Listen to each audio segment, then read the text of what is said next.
அனைவருக்கும் வணக்கம். ஓம் நம சிவாய. இன்னைக்கு சனிக்கிழமை, சனி பிரதோஷம், அதோட சேர்த்து மைத்திரேய முகூர்த்தமும் வருது. இந்த மாதிரி ஒரு அற்புதமான நாள் இந்த மாதத்துல இனிமே வருவான்னு கேட்டா அது சந்தேகம்தான். ஏன் அப்படி சொல்றேன்னா, சனி பிரதோஷத்துக்குன்னு ஒரு தனி சிறப்பு இருக்கு. மகா பிரதோஷம்னு சொல்லக்கூடிய இந்த சனி பிரதோஷத்தோடைய சிறப்புகளும், எப்படி இறைவனை வணங்கணும், ஏன் இதுக்கு இவ்வளவு சிறப்பு, இந்த சனி பிரதோஷத்தன்னைக்கு நம்ம ஒரு முறை சிவாலயத்துக்கு சென்றா எத்தனை முறை நம்ம சிவாலயத்துக்கு சென்ற பலன் கிடைக்கும் அப்படிங்கிறதையும், சனி ஹோரையில சனிக்கிழமையில நம்ம இந்த கடனை நிவர்த்தி செய்யறது ஒரு பெரிய பலன் கொடுக்கும் அப்படின்னு சொல்லி நான் ஏற்கனவே வீடியோ கொடுத்துருந்தேன். அதோட சேர்த்து இன்னைக்கு மைத்திரேய முகூர்த்தமும் வருது. அதுவும் இந்த ஒரு அற்புதமான நேரத்துல வருது, பிரதோஷ காலத்துல வருது. அது எந்த நேரத்துல வருது, எப்படி நம்ம சிவபெருமான வழிபட்டுக்கிட்டே நம்மளுடைய கடனையும் இன்னைக்கு அடைக்க போறோம் அப்படிங்கிறதா இந்த வீடியோல பார்க்க போறோம். வீடியோவை ஸ்கிப் பண்ணாம பாருங்க. கடன் தொல்லையால அவதிப்படுறவங்களுக்கு கண்டிப்பா இந்த நாள்ல ஒரு பெரிய மாற்றம் ஏற்படும். எல்லாமே நமச்சிவாயன் பாத்துக்குவாரு அப்படிங்கிற நம்பிக்கையோட இந்த வீடியோவை ஸ்டார்ட் பண்றேன். வாங்க வீடியோக்குள்ள போகலாம். முதல்ல ஏன் சனி பிரதோஷம் சிறப்பு அப்படிங்கிறத ஒரு சின்னதா ஒரு ஹிண்ட்ரோ மாதிரி நான் கொடுத்துட்றேன். ஆழகால விஷம், அதாவது பார்க்கடல்ல தேவர்களும் அந்த அசுரர்களும் கடையும் பொழுது விஷம் வரும்போது அந்த விஷத்தை, ஆழகால விஷத்தை பாத்தீங்கன்னா நம்மளுடைய நமச்சிவாயன் தான் அருந்தினாரு. மற்ற உயிரினங்களுக்கு எந்த ஒரு பிரச்சனையும் ஏற்படக்கூடாது அப்படிங்கிறது. அதனாலதான் பாத்தீங்கன்னா கடவுள்களுக்கெல்லாம் தலைவன் அப்படிங்கிறது, பிரம்மாக்களுக்கெல்லாம் தலைவன், எல்லா தேவர்களுக்கும் தலைவனா இருக்கக்கூடியவர் நமச்சிவாயன். எந்த ஒரு தலைவன் நம்மளுடைய மக்களுக்கு பாத்தீங்கன்னா கெடுதல் வரக்கூடாது அப்படிங்கிறது, அந்த கெடுதலை நம்ம ஏத்துக்கிறோம்னு சொல்லி நிக்கிறாரோ அவர் தான் பாத்தீங்கன்னா முதல் தலைவன், முழு முதற் கடவுள் நம்முடைய நமச்சிவாயன். அப்படிப்பட்ட அந்த தலைவர் என்ன பண்ணாருன்னா, சனிக்கிழமையில தான் அந்த ஆழகால விஷத்தை அருந்தினாரு. அதை பார்த்த பார்வதி தேவி அவங்க தொண்டையில அந்த விஷம் உள்ள இறங்காம கையை வச்சு அழுத்தி பிடிச்சுக்கிட்டாங்க. அதனாலதான் பாத்தீங்கன்னா ஆண்களுக்கு இந்த இடத்துல பாத்தீங்கன்னா அந்த உருண்டையா ஒரு மாதிரி இருக்க மாதிரி சில ஆண்களுக்கு நல்லாவே தெரியும். எல்லாருக்குமே இருக்கும், ஆனா ஒரு சிலருக்கு அது தெரியும். அந்த கையை வச்சு அழுத்தும் போது அந்த விஷம் இறங்கல. அதனாலதான் அவருக்கு நீலகண்டன் அப்படின்னு சொல்லி பேரும் வந்துச்சு. ஏன்னா அந்த விஷம் கொஞ்சம் உள்ள போனனால அந்த இடத்துல கழுத்துல மட்டும் பாத்தீங்கன்னா அந்த நீல நிறத்துல இருக்கிறனாலதான் சுவாமிக்கு நீலகண்டன் அப்படிங்கிற பெயர் வந்துச்சு. சோ இதுதான் பாத்தீங்கன்னா அந்த சனிக்கிழமை அந்த பிரதோஷத்துக்கு பெரிய ஒரு சிறப்பு. அந்த நேரத்துலதான் மயங்கி விழுகிற மாதிரி பார்வதி அன்னையோட மடியில கொஞ்சமா மயங்கினப்ப திரும்ப எழுந்து நந்தி தேவருடைய காதுகளுக்கு இடையே அந்த நடனம் ஆடுனது பாத்தீங்கன்னா சனி பிரதோஷம் அன்னைக்குதான். அந்த நேரத்துலதான் நம்ம அந்த நடனம் ஆடின நேரத்தை நம்ம பிரதோஷம் அப்படின்னு சொல்றோம். தோஷம் அப்படின்னா குற்றம் உடையது அப்படின்னு அர்த்தம். பிரதோஷம் அப்படின்னா குற்றம் இல்லாததுன்னு அர்த்தம். ஒரு குற்றமில்லாத ஒரு அற்புதமான இந்த நேரத்தை, பிரம்ம முகூர்த்த நேரத்தை எப்படி நம்ம பிரபஞ்ச சக்தியோட நிறைந்து சொல்றோமோ, அதே மாதிரி இந்த பிரதோஷ நேரம் அப்படிங்கிறது ஒரு குற்றமில்லாத ஒரு பரிசுத்தமான நேரம். நம்முடைய பாவங்கள் அனைத்தையும், நம்முடைய தோஷங்கள் அனைத்தையும் நீக்கக்கூடிய ஒரு அற்புதமான ஒரு நேரத்தை தான் நம்ம பிரதோஷம்னு சொல்றோம். அதனாலதான் இந்த சனி பிரதோஷத்துக்கு இவ்வளவு ஒரு மகத்துவம் இருக்கு. இந்த சனி பிரதோஷத்தன்னைக்கு வேற என்ன சிறப்பு இருக்கு அப்படின்னா, அந்த நேரத்துல மற்ற தேவர்கள், முனிவர்கள், 33 தேவர்கள், பிரம்மா, விஷ்ணு எல்லாருமே பாத்தீங்கன்னா அந்த நேரத்துல சிவபெருமான தரிசிக்க வருவாங்களாம். அதனால நிறைய சிவன் கோயில்கள் பாத்தீங்கன்னா பிரதோஷ காலத்துல மற்ற தெய்வங்களுக்கு திரை போட்டுட்டு சிவபெருமான மட்டும்தான் அன்னைக்கு மும்மூர்த்திகளை வணங்குறதுனால மற்ற தெய்வங்களுக்கு யாருக்குமே அந்த விசேஷம் பூஜை நடக்காது. பிரதோஷ காலத்துல சிவனுக்கு மட்டும்தான் பாத்தீங்கன்னா அபிஷேகம், ஆராதனை நடக்கும். நந்தி தேவருக்கும் நடக்கும்.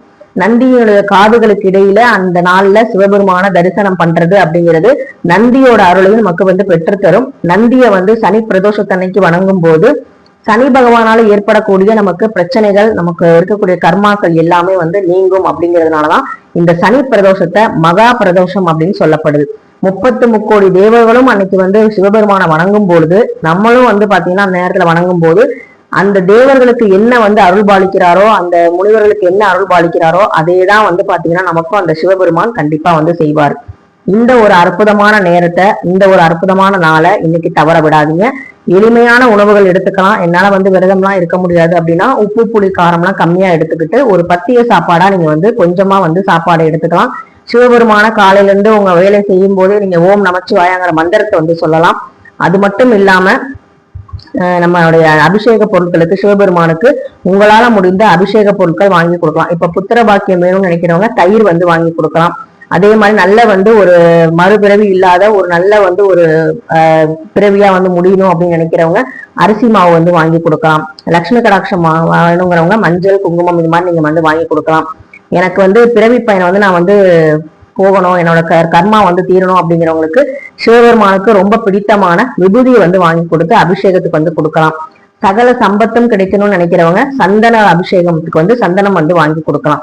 உங்களுக்கு பதவி உயர்வு நல்லபடியான வந்து ஒரு வேலை வாய்ப்பு கிடைக்கும் அப்படின்னா இளநீர் பன்னீர் இந்த மாதிரி பொருட்களை வந்து நீங்க அபிஷேகத்துக்கு வாங்கி கொடுக்கலாம். சிவபெருமான் ரொம்ப எளிமையானவர், அன்பானவர், ரொம்ப வந்து பாத்தீங்கன்னா ஒரு சாந்த சொரூபின்னு சொல்லலாம்.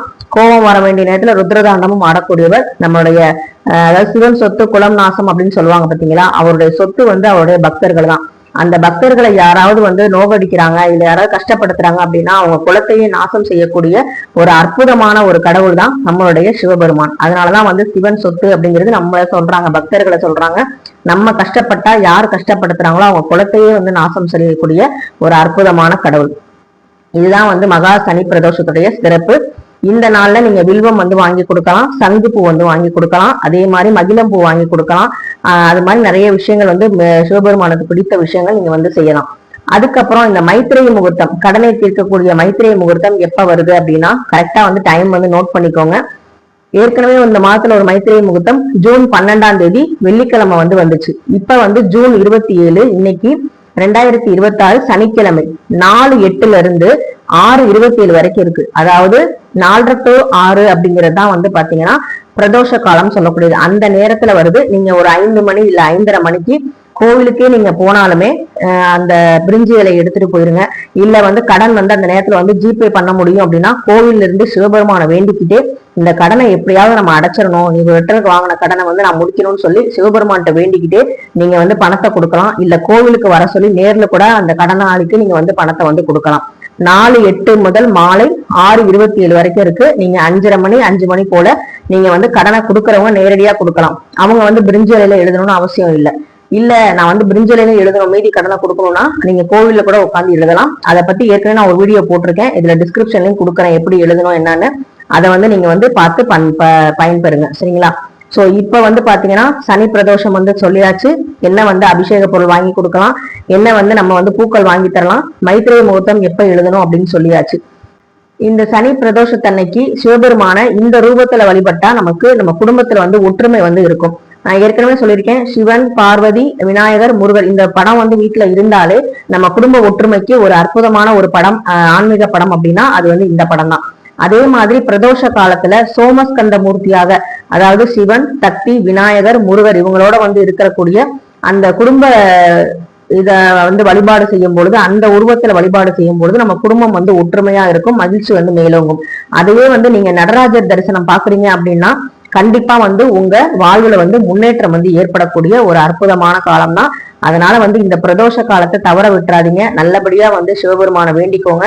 இன்னைக்கு பைரவருக்கும் நீங்க வந்து விளக்கு வந்து போடலாம். சாயங்காலமா வந்து பைரவ மூர்த்தியும் வந்து வழிபாடு செய்யலாம்.